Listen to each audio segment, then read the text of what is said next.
everyone, and welcome to The Business Takeaway, a videocast series where we interview various professionals in the advertising, marketing, and public relations industry. I'm the CEO, founder, and your host for today, Aditi Gunda. With me today, I have Laurel Otkin, who is the Director of Entrepreneurship and Innovation at the Greater Omaha Chamber. It's great to be talking with you, Laurel. Thank you so much. I'm excited to be here. Of course. I'd like to start off by asking you what got you interested in the field of advertising, marketing, and/or public relations?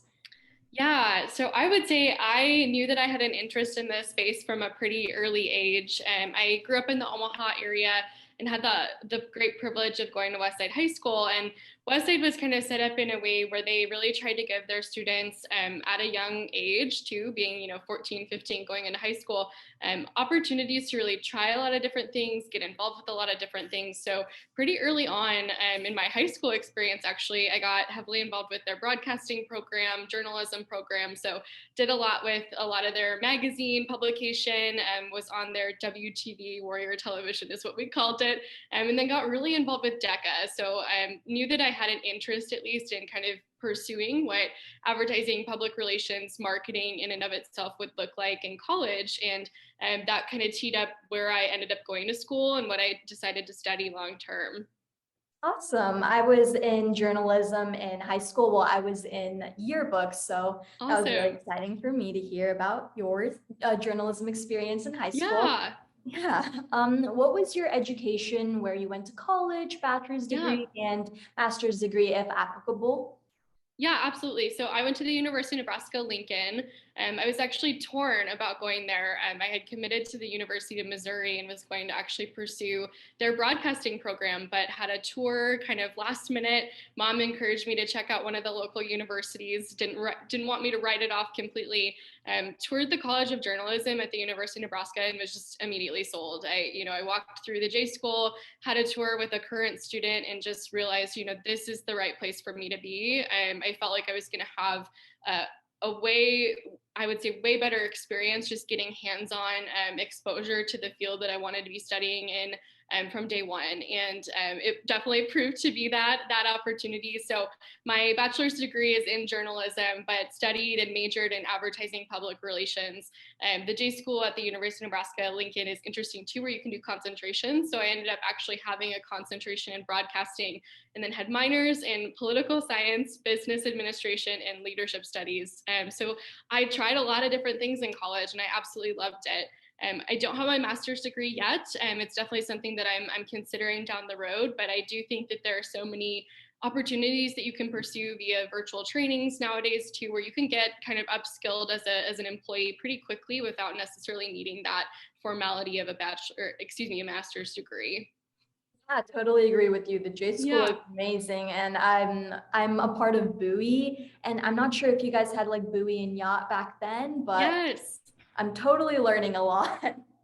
Yes, I would say Yacht was one of my favorite experiences, which is UNL's, student-run advertising agency. Definitely one of my favorite experiences. I was an active participant in it actually for 2 semesters and served on the leadership team. And talk about real life, firsthand experience. You can't really get that in other situations. So I loved that experience, and it really springboarded a lot of awesome opportunities for me. For sure. What has your career path been since college? Yeah, good question. It's kind of taken a very, very different turn than I thought it would, which has provided to be one of the most exciting things to date. So when I graduated from the University of Nebraska-Lincoln, I kind of knew that I wanted to either work in an agency setting or wanted to do something in the tech startup field. So I interviewed and actually ended up getting a job at a technology startup company that was based here in Omaha called Flywheel. They were in the WordPress hosting space, trying to make WordPress hosting, which is not always the most sexy topic, if you will, and thing to sell, exciting and more human-like. So I was on their marketing team for a couple of years and started as a project coordinator, moved into a project management role, but really got to wear a lot of different hats. Managed anything from internal, helping to support internal events to helping to support events that we were traveling to, just talking about our product and the service that we provided. Got to do some social media work, wrote some blog posts, and learned a little bit more about digital marketing, digital advertising, all while really honing in on the skills of being a really great project manager, and relationships were at the core of that. From there, I went to a smaller advertising agency here in Omaha called Irvin and Smith. They were definitely more of your traditional agency, had a plethora of clients there, ranging from working with nonprofits to more corporate clients like a TD Ameritrade. And then I found my way to the Chamber, and it's really interesting, actually. When I moved back to Omaha, I got pretty involved pretty quickly in a couple of organizations here locally, and one was the Young Professionals Council, which is actually facilitated and ran in part by the Greater Omaha Chamber. And so through that, just made a lot of really great connections with employees that worked at the Chamber, and kind of thought, someday I want to be in that environment. I want to work for a very community-oriented business, and somebody that really cares about giving back to Omaha. So found my way here, and I'm excited to be in the role that I am today, leading our entrepreneurial efforts. And it's kind of come full circle where I support startups now, helping them get access to resources and doing a lot of other things. But went from working at a technology startup to now getting to support a number of startups in the greater Omaha community and Nebraska at large. So long story short, that's kind of how I got to where I'm at today and career journey to date. Awesome, I love that. What did college not prepare you for when you entered the field? That's a good question. I would say, college is a great place to kind of test out what you want to learn. And I would say, I felt privileged at the University of Nebraska-Lincoln to get to try out a lot of different things. I kind of wore a hat and trying out business classes and learning a little bit more about the digital advertising side of things. But it's so hard because when you get into a real full-time position, what you learn in college often doesn't prepare you for that. But I think some of the experiences that I had actually because of the University of Nebraska-Lincoln, like a program like Yacht, I had experience working with clients, getting to build those relationships, understanding what it takes to have a successful project, working with a lot of different personality types. So I do feel like that helped to a degree. There are a lot of things though that I didn't learn in school, like how to use project management software. That's not necessarily something that people teach you. Getting certified in Google Analytics, understanding the things that in an advertising agency setting, your clients are going to care about, and then also understanding just the data that goes behind that. Oftentimes they think we're really heads down on project-oriented work in college, and you're trying to get from one thing to the next and meeting your syllabus requirements. But sometimes those soft skills too are what really can set you apart in a professional setting. And I know that that's definitely helped me long term. But there are things too where I'm like, I wish I would have learned that in school. But I think that's also an opportunity that you have as a young professional, is to keep building that repertoire of skills and keep learning. I mean, it's one of those things where it's like, yes, you should learn something new every day. And if you get the chance to do that, it's definitely fantastic. Awesome. So speaking of like soft and hard skills, what hard skills are essential to your position? Yeah, I would say a lot of my job is based on the soft skills, quite honestly. So much of what I'm doing day to day in supporting startups is building relationships. So I do lean in on those soft skills a lot more than those hard skills. But I would say, some of the things that I'm doing in my role, it's, future casting. So looking at the data and doing a lot of reporting back on that.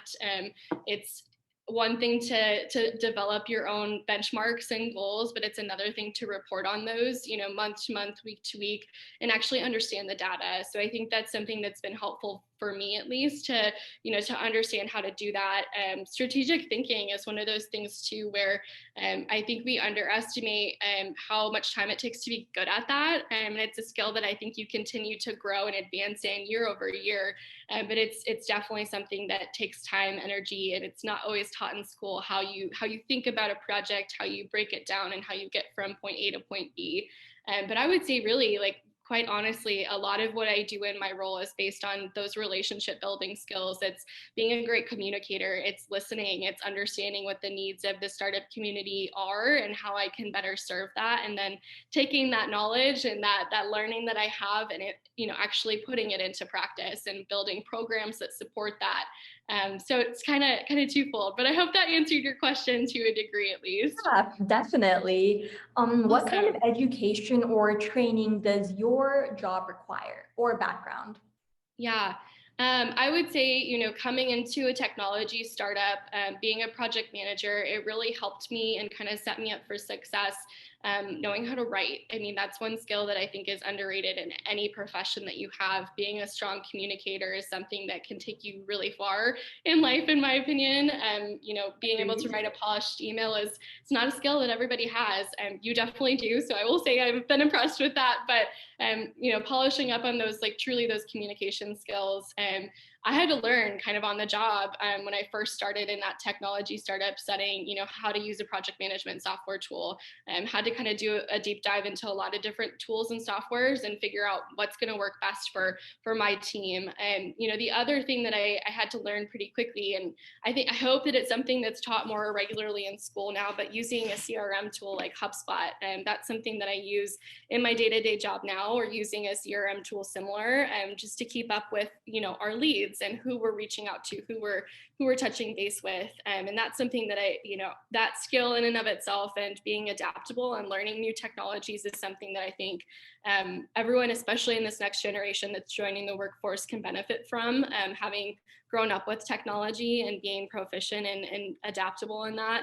But I would say those are some of the things that are definitely required. And really, like, as I mentioned, so much of my job is based on those soft skills like relationship management, conflict management, some of the things that aren't necessarily a bullet point that you're checking, but you come into contact with that all the time. It's necessary, I think, for me to get things done on a consistent basis. Yeah, thank you for that. That's actually very helpful because in college, the software that are very familiar with is Adobe, but I don't know much about like Absolutely. the things that you're talking about, but I would love Yeah. to learn more about that. And yeah, um, could you maybe describe a typical work day or work week at your current job? Sure. I love that question because for me, it fluctuates truly depending on the day and the week.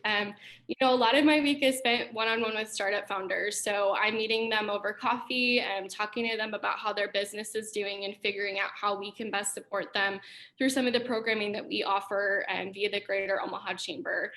We have at the Chamber, I just lost an earring. Sorry, I'll just take out the other one. Fun interview setting for sure. But at the Chamber, we have about 3,000 members that are part of the Greater Omaha business community. So it ranges from kind of your brick and mortar coffee shops, restaurants, all the way up to some of those flagship organizations that you would think of here in Omaha, like a Mutual of Omaha, First National Bank, the list goes on and on. But a lot of my job too is connecting with some of those larger flagship organizations, identifying innovation managers, individuals in their leadership teams that have a passion for innovation and entrepreneurship, and figuring out how can we get them paired up with some of the startups that are here in Omaha as potential customers, or at least providing information via pilots, trials, you name it, back to the startup community. Because at the end of the day, these startups are going to be the future of our workforce. They're going to be providing jobs back to the Omaha community, and it's important to establish and build those relationships. So it's kind of twofold. And then one of the things that I really love about my job, it's probably one of the highlights and perks, is that I get to attend a lot of entrepreneurial ecosystem events. So going to happy hours, getting to meet aspiring new founder talent, people that have ideas that they're passionate about and they want to figure out, what do I do next? How do I take my idea and bring it into reality? And what tools do I need to be successful in doing that? So I wear a lot of different hats in my position, but at the end of the day, my true north and kind of what I focus on is how can I make the lives of founders slightly easier via programming, providing them an introduction, or just helping them to find success in some different fashion and form via the programming that we have in place. So really the fun thing about what I get to do is that every day looks a little bit different, but it's exciting in that way too. Yeah, that's really great. And I also really love how you progressed from your major to an entrepreneurship position. Yeah, You were in the J school and then now this is your position. So that's really absolutely. nice. What would you encourage early in career professionals to do to land a job like yours? Gosh, I know that it's said over and over again, but I really do think your network is everything, and positioning yourself in a position where you have a lot of different contacts in a lot of different fields, a lot of different industries. I think that's what's incredibly helpful.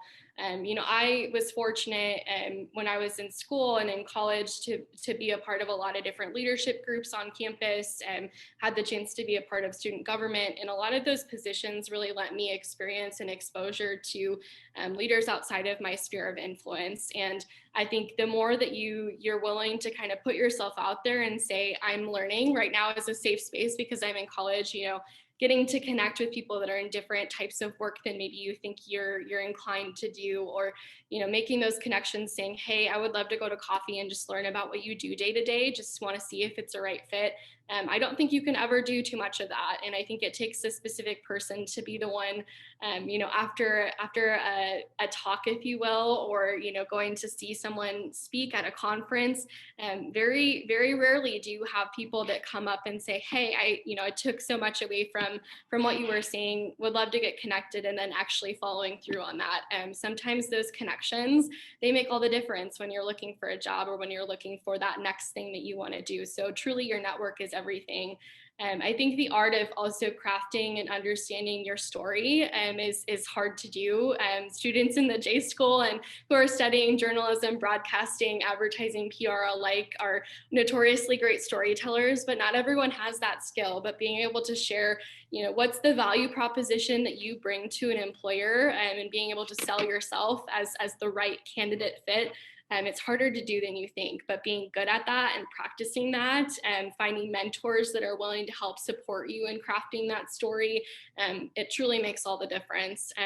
You'd be surprised at how many individuals I think, come into an interview thinking that they're totally ready, but they don't know how to sell themselves. And that's what it takes to actually get a job, I think, in today's market and industry too. I really like that answer because when I started this business, that was something that I had to do. I had to reach out to a bunch of people, and some people were very interested in like how passionate I was about this. Absolutely. And that's kind of what is going to stick with them forever when they think of my name, I feel like. And I Yeah. really like that. Did you learn anything from other people's mistakes? Oh gosh, that's a loaded question. You know, I would say to a degree, yes. And in every experience that you have, especially in the professional landscape, you're going to learn from the people that you work around. I would say not necessarily learning from those that made mistakes, but maybe learning from the challenges that they were presented with in the workplace is probably a better way to think about that. And I have been very fortunate in the career path that I have been on, in the different places that I've gotten to work, where I've been surrounded by just exceptional people to work with. It's one thing when you as an individual contributor, you're bringing a lot to a team, but it's another when the team has your back and when they're pushing you to be the best version of yourself. And so I've been lucky in that aspect, where I've surrounded myself with a lot of really fantastic people. I think that there are always challenges in the workplace, and you see it time and time again, like, sending an email and there's a typo in an email and it goes out to your entire customer base. It happens more than you think, and people look at that as a mistake, but I think about it as an opportunity. So very rarely do I look at, mistakes that are made in the workplace and say, we can't learn something from that. And I think exceptional leaders take the time to reflect too, and especially if you're managing and leading a team, bringing your team back together and saying, let's debrief on how that went. How did we feel about the marketing campaign as a whole? That event, it was great, but we didn't have the turnout that we were hoping for. Let's get together, let's talk about it, and let's learn from that. I think that's a valuable lesson for anybody to learn, but also especially as you're thinking about entering the workforce, and finding people that you're excited about working with and knowing that they've got your back makes all the difference. You. What advice would you give for people wanting to enter this industry? Gosh, be willing to try different things. I think And I will say this knowing that you are also a fellow J School student. I think we get into a mindset when we're in that environment. And I know that I've fallen into it along with a lot of other friends that graduated at some point in time from the College of Journalism. I think too often you think, well, I graduated with an advertising and public relations degree. I have to work at an ad agency, or I have to go into public relations. I think yes, it's nice to have those experiences and it's great to be able to do that type of work. But so often the skill set that you're building and the knowledge that you have is transferable to so many different types of positions. So I would say don't limit yourself to thinking that you can only go into that type of job or industry. I know many people that have gotten degrees in advertising, public relations, journalism, the whole gamut of things, and they work in the financial industry, or they've become exceptional bankers and managing a bank representation. They're great entrepreneurs. They're, at the heart of what you're doing and what you're learning is storytelling, and it's relationship building. It's crafting a narrative. And so often those skills can be transferable to so many different opportunities. So I would just say, especially for those that are thinking about entering the workforce relatively quickly too, upon graduation or at some point in the next couple of years, don't limit yourself and limit your possibilities of what your career path could look like. And it's going to change. And that's the other thing that I would encourage people your age and in that same age range to think about. The job that you have when you first graduate from college, and very rarely, especially in our industry, is that the one that you retire with going to look the exact same. And you probably will work for a plethora of companies, maybe different advertising agencies. Maybe you'll go down a path like mine where you're working in entrepreneurship and supporting startups, but don't limit yourself when you're thinking about it too. Yeah, that's really the reason I started this video cast series, because there's so many opportunities in this field. Absolutely. And I know that other people like me are struggling to see which area they would fit in, but there's like a countless amount of areas you can go to. So just more exploring and stuff. So that's really great. Thank you for that. Yeah. Lastly, is there just anything you would like to add on about your journey in this field? Any more advice? Just anything really? Yeah, I mean, like I mentioned, I think it's just being open to opportunities, and you never know when someone's going to come into your life too that's going to help you move to a different direction, and be open to that. And I think it's part of don't limit yourself, but also be open to new opportunities. You never know when the right thing is going to come along, and it's going to shape the path that you take. And I think being vulnerable in that too, of saying, it's maybe not what I was anticipating, but it could provide really great benefit and value back to me as I continue to progress in my career. The other thing that I've talked to a lot of people actually that are around my age range that have been out of college for a few years now and are kind of in their maybe like second or third job. I think there's value and merit in being present with where you're at. I think so often, especially with those that are ambitious and hungry, which is a lot of folks that are part of the College of Journalism, maybe College of Business alike. And, it's very rare that you find somebody that's not saying, well, what's my next move? Or, what am I going to do next? And I think there's value and merit to really being present and learning where you're at. And that sometimes can be the best positioning tool for you to get to that next point in your career. And I think it's a valuable lesson for anybody at any stage to learn. But once you get that first opportunity or you're really excited about it, spend some time there. Actually figure out, what do I want to learn in this position, and how do I want to use this opportunity where I'm at right now to better position me long term, versus thinking, okay, well, this one thing is not working out, I don't like it, I'm going to just jump ship and go to the next thing. So I think there's tremendous value in being present and just trying to learn where you're at, but also thinking ahead to a degree, but understanding what am I taking away from where I'm at right now too. So yeah, those are maybe some parting thoughts that I have lots of them, but I'll keep it brief for today. Oh, for sure. Thank you so much for that. Well, then that really concludes the interview. Thank you so much for your time, and it was truly a pleasure talking to you. Absolutely. Well, thank you so much for having me. I hope that there's some value in this that you can provide back to your listeners. But good luck to all of those who are on the hunt for future opportunities. But thanks for lending me your time as well. Thank you. Well, once again, I'm Aditi Gunda, and this was Laurel Otkin on The Business Takeaway. Please don't forget to like, comment, share, and subscribe to our YouTube channel to be up to date with our videos. And please feel free to reach out about anything.